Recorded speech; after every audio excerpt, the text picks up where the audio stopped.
Hi అండి, ఎలా ఉన్నారు అందరూ? Welcome to the మౌనికాసింహ వోల్గ్స్. నా style healthy and tasty beetroot chapati ఎలా తయారు చేయాలో చూపించాలనుకుంటున్నానండి. ఈ చపాతీ నార్మల్ చపాతీ కంటే చాలా టేస్టీగా ఉంటుంది, చేయడం కూడా చాలా ఈజీనండి. ఒకసారి ట్రై చేసి చూడండి, చాలా అంటే చాలా టేస్టీగా ఉంటుంది. దీనికోసం గోధుమ పిండి ప్లస్ బీట్రూట్ జ్యూస్, వాటర్ ఏం అవసరం లేదండి. ఆల్రెడీ బీట్రూట్ జ్యూస్ చేసుకునేటప్పుడు మనం వాటర్ యాడ్ చేసుకుంటాం కాబట్టి అదే సరిపోతుంది. గోధుమ పిండి బీట్రూట్ జ్యూస్ రెండు మిక్స్ చేసుకున్న తర్వాత లాస్ట్లో 2 టేబుల్ స్పూన్స్ ఆయిల్ అప్లై చేసేసి కలిపేసి ఇమీడియట్గా చపాతీ చేసుకోవచ్చండి. మనం ఇది నార్మల్ గోధుమ పిండి చేసుకోవడానికి కాదు, కానీ ఇది ఇమీడియట్గా చేసుకోవచ్చు. చాలా అంటే చాలా టేస్టీగా ఉంటుంది. ఒకసారి ట్రై చేసి చూడండి. పిల్లలు కూడా చాలా ఇష్టపడి తింటారండి. లంచ్ బాక్స్కి పెట్టినా కానీ కలర్ఫుల్గా ఉంటుంది కాబట్టి చాలా ఇష్టపడతారు.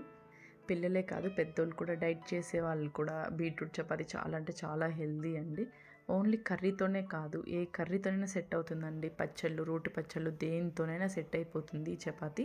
బీట్రూట్ తోటి చపాతీనే కాదండి, పూరి, దోశ ఏది చేసుకున్నా కానీ చాలా అంటే చాలా టేస్టీగా ఉంటుంది.